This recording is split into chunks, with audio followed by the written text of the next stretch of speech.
My love is strengthened, though more weak in seeming. I love not less, though less to show appear. That love is merchandised, whose rich esteeming. The owner's tongue doth publish everywhere. Our love was new, but then, and then but in spring, when I was wont to greet it with my lays. Else Philomel in summer's front doth sing, and stops his pipe in growth of riper days. Not that the summer is less pleasant now than when her mournful hymns did hush the night, but that wild music burthens every bow, and sweet grown common lose their dear delight. Therefore, like her, I sometimes hold my tongue, because I would not dull you with my song. I wasn't sure whether to suggest what I think it means before or after, but I think I will leave that till after the presentation of the sonnet.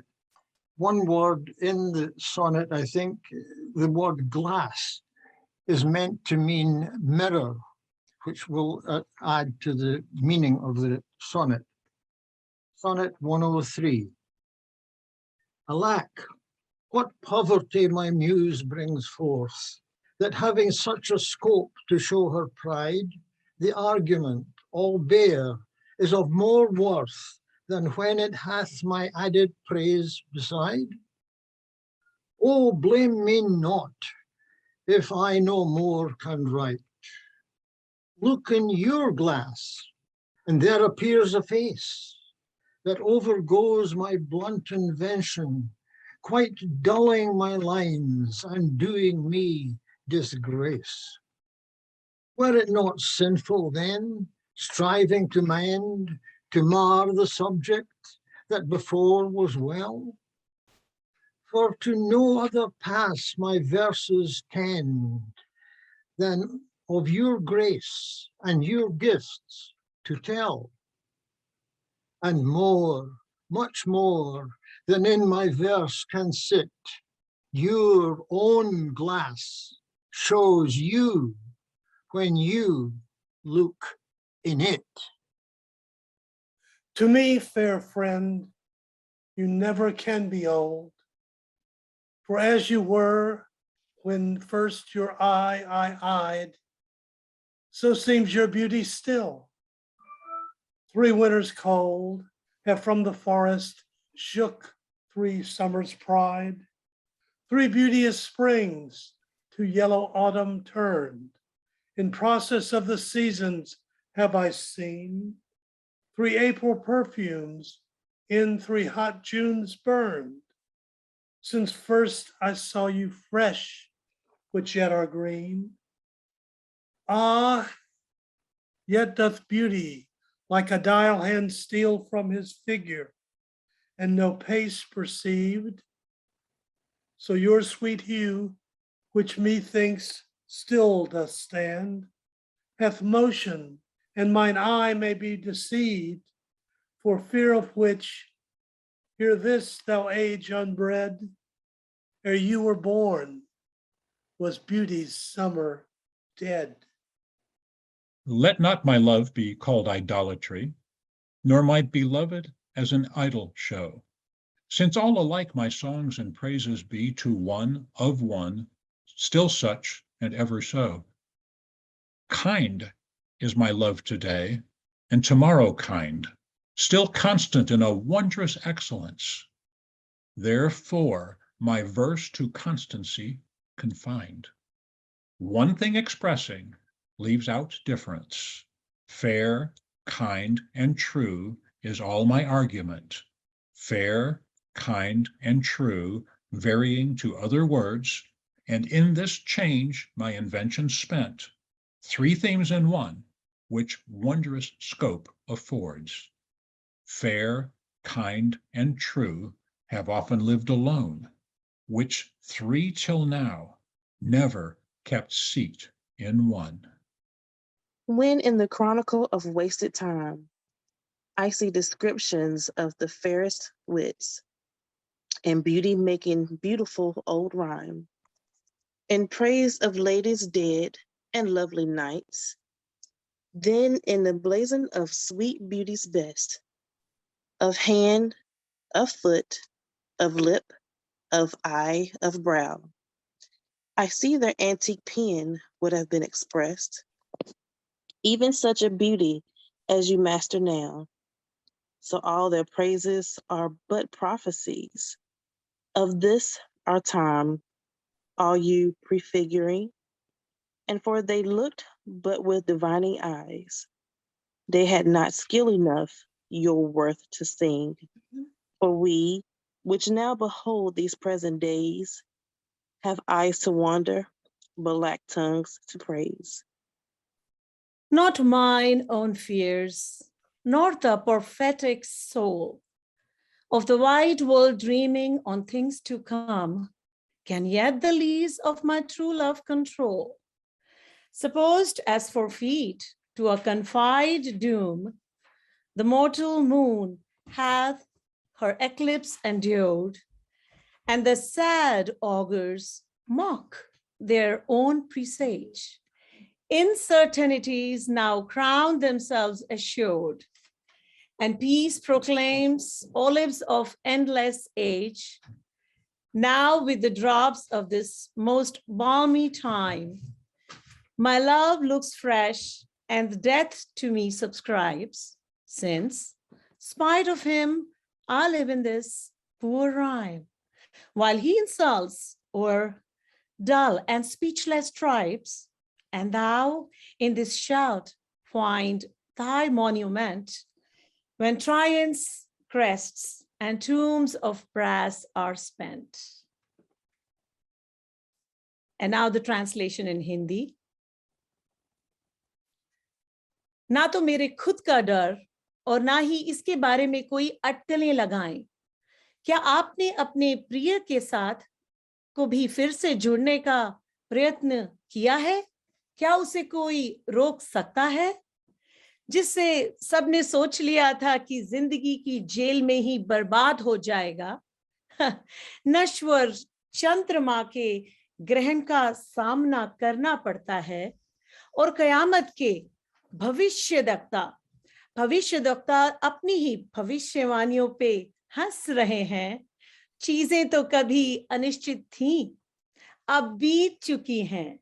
शांति अब मेरे जीवन में यहाँ रहने के लिए है।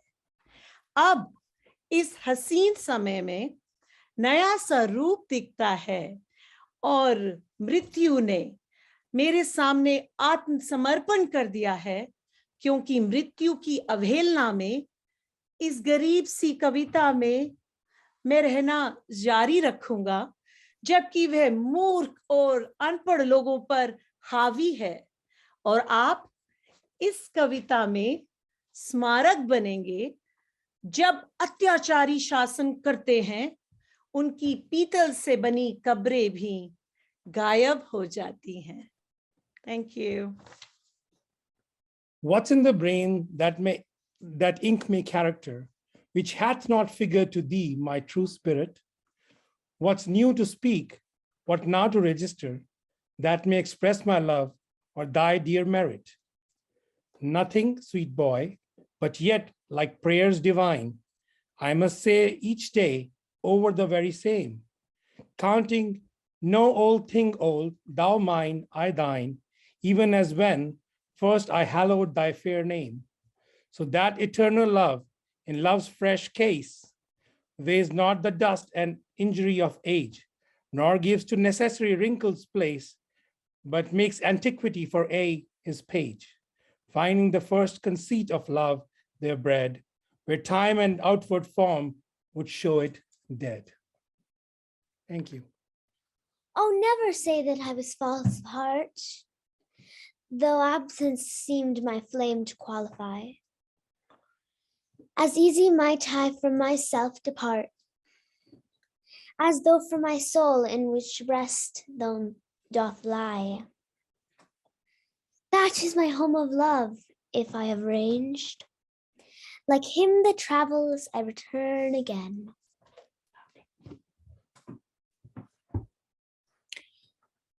just to the time, not with the time exchanged, so that myself bring water for my stain. Never believe, though in my nature reigned, all frailties that besage all kinds of blood, that it could so preposterously be stained, to leave for nothing all thy sum of good. For nothing this wide universe I call, save thou, my rose, and thou art my all.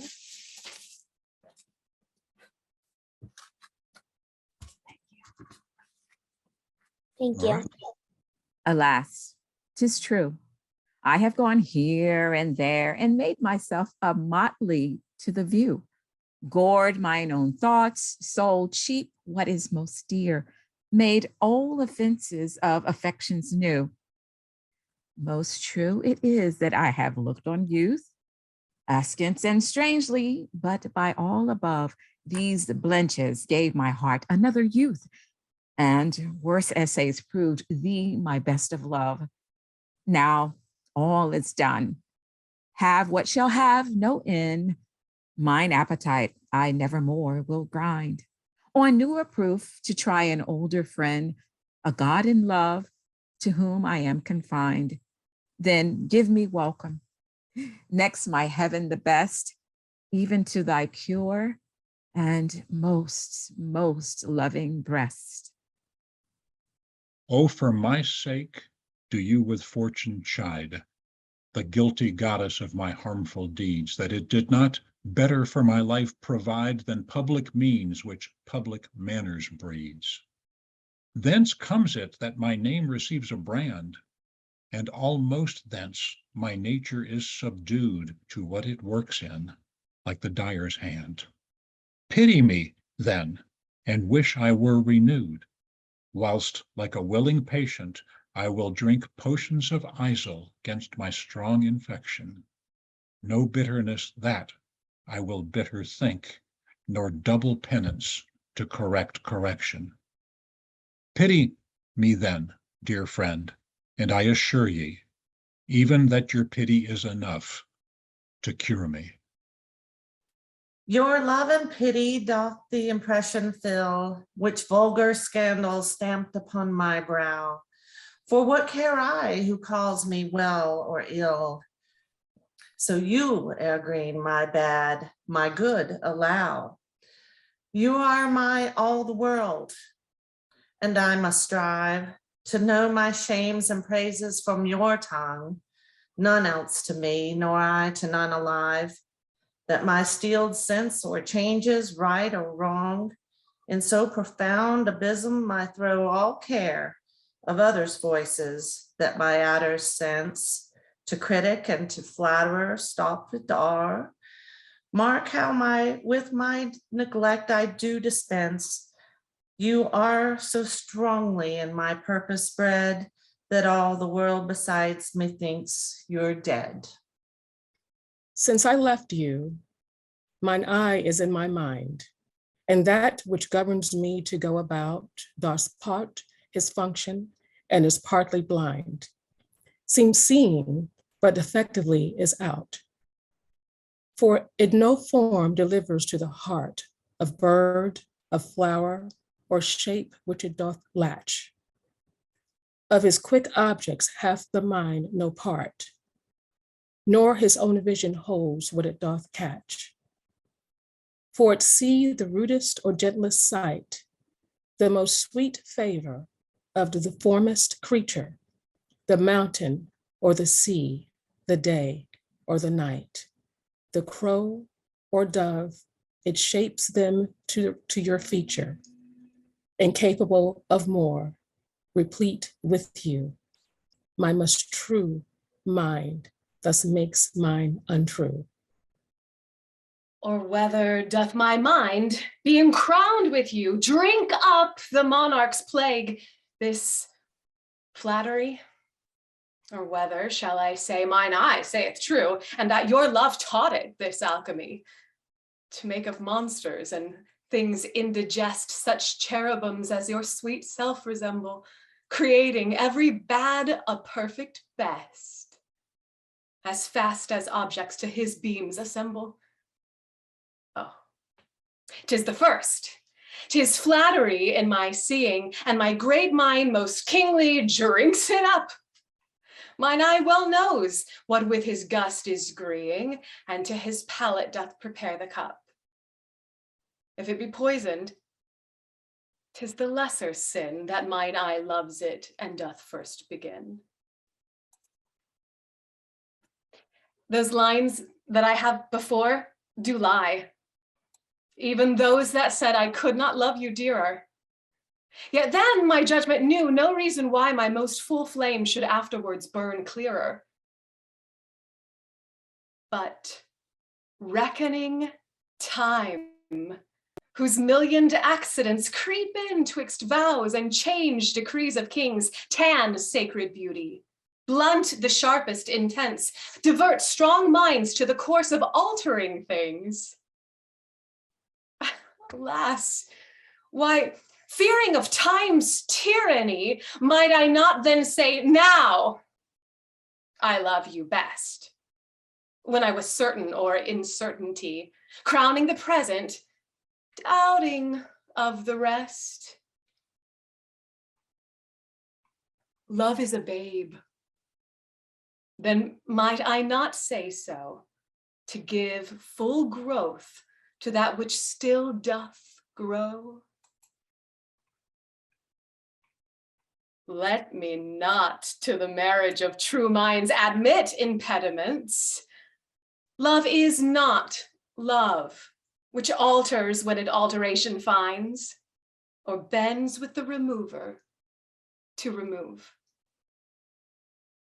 Oh no, it is an ever fixed mark that looks on tempest and is never shaken. It is the star to every wandering bark, whose worth's unknown, although his height be taken. Love's not time's fool, though rosy lips and cheeks within his bending sickle's compass come. Love alters not with his brief hours and weeks, but bears it out even to the edge of doom. If this be error, and upon me proved, I never writ, nor no man ever loved. Accuse me thus, that I have scanted all wherein I should your great deserts repay, forgot upon your dearest love to call, whereto all bonds do tie me day by day, that I have frequent been with unknown minds, and given to time your own dear purchased right, that I have hoisted sail to all the winds which should transport me farthest from your sight. Book both my willfulness and errors down, and on just proof surmise accumulate. Bring me within the level of your frown, but shoot not at me in your wakened hate. Since my appeal says I did strive to prove the constancy and virtue of your love. Like as to make our appetites more keen, with eager compounds we our palate urge, as to prevent our maladies unseen, we sicken to shun sickness when we purge. Even so, being full of your ne'er-cloying sweetness, to bitter sauces did I frame my feeding, and sick of welfare found a kind of meetness to be diseased ere that there was true needing. Thus policy and love, to anticipate the ills that were not, grew to faults assured, and brought to medicine a healthful state, which, rank of goodness, would by ill be cured. But thence I learn, and find the lesson true, drugs poison him that so fell sick of you. What potions have I drunk of siren tears, distilled from limbics foul as hell within, applying fears to hopes and hopes to fears, still losing when I saw myself to win? What wretched errors hath my heart committed, whilst it hath thought itself so blessed never? How have mine eyes out of their spheres been fitted, in the distraction of this madding fever? O benefit of ill, now I find true, that better is by evil still made better, and ruined love, when it is built anew, grows fairer than at first, more strong, far greater. So I return rebuked to my content, and gain by ills thrice more than I have spent. That you were once unkind befriends me now, and for that sorrow which I then did feel, needs must I under transgression bow, unless my nerves were brass or hammered steel. For if you were by my unkindness shaking, as I by yours, you've passed a hell of time. And I, a tyrant, have no leisure taken to weigh how once I suffered in your crime. Oh, that our night of woe might have remembered my deepest sense, how hard true sorrow hits. And soon to you, as you to me, then tendered the humble salve, which wounded blossom fits. But that your trespass now becomes a fee, mine ransom yours, and yours must ransom me. 'Tis better to be vile than vile esteemed, when not to be receives reproach of being, and the just pleasure lost, which is so deemed not by our feeling, but by others' seeing. For why should others' false adulterate eyes give salutation to my sportive blood? Or on my frailties, why are frailer spies, which in their wills count bad what I think good? No, I am that I am, and they that level at my abuses reckon up their own. I may be straight, though they themselves be level. By their rank thoughts, my deeds must not be shown, unless this general evil they maintain, all men are bad, and in their badness reign. Thy gift, thy tables are within my brain, full character with lasting memory, which shall above thy adult rank remain beyond all date, even to eternity, or at the least, so long as brain and heart have faculty by nature to subsist, till each to raised oblivion yield his part of thee. Thy record never can be missed. That poor retention could not so much hold, nor need I tallies thy dear love to score. Therefore, to give them from me was I bold, to trust those tables that receive thee more. To keep an adjunct to remember thee, or to import forgetfulness in me. No, time, thou shalt not boast that I do change. Thy pyramids built up with newer might to me are nothing novel, nothing strange. They are but dressings of a former sight. Our dates are brief, and therefore we admire what thou dost foist upon us that is old, and rather make them born to our desire. They think that we before have heard them told. Thy registers and thee I both defy, not wondering at the present nor the past. For thy records and what we see doth lie, made more or less by thy continual haste. This I do vow, and this will ever be. I shall be true, despite thy scythe and thee. If my dear love were but the child of state, it might for fortune's bastard be unfathered, as subject to time's love or to time's hate, weeds among weeds or flowers with flowers gathered. No, it was builded far from accident. It suffers not in smiling pomp, nor falls under the blow of thralled discontent, whereto the inviting time our fashion calls. It fears not policy, that heretic which works on leases of short-numbered hours, but all alone stands hugely politic, that it nor grows with heat, nor drowns with showers. To this I witness call the fools of time, which die for goodness who have lived for crime.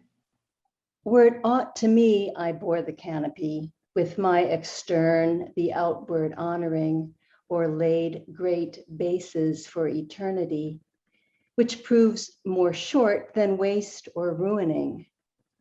Have I not seen dwellers on form and favor lose all and more by paying too much rent for compound sweet foregoing simple savor?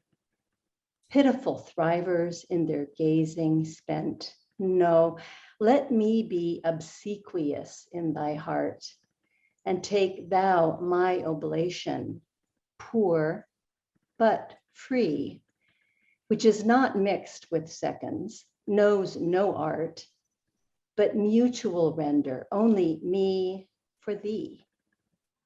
Hence, thou suborned informer, a true soul, when most impeached, stands least in thy control. O thou, my lovely boy, who in thy power dost hold time's fickle glass, his sickle hour, who hast by waning grown, and therein showest thy lover's withering, as thy sweet self growest. If nature, sovereign mistress over wrack, as thou goest onwards, still will pluck thee back, she keeps thee to this purpose, that her skill may time disgrace, and wretched minute kill. Yet fear her, O thou minion of her pleasure. She may detain, but not still keep her treasure. Her audit, though delayed, answered must be, and her quietus is to render thee. In the old age, black was not counted fair, or if it were, it bore not beauty's name. But now is black beauty's successive heir, and beauty slandered with a bastard shame. For since each hand hath put on nature's power, bearing the foul with art's false borrowed face, sweet beauty has no name, no holy bower, but is profaned, if not lives in disgrace. Therefore my mistress' eyes are raven black, her eyes so suited, and they mourners seem, at such hue who, not born fair, no beauty lack, slandering creation with a false esteem. Yet so they mourn, becoming of their woe, that every tongue says beauty should look so.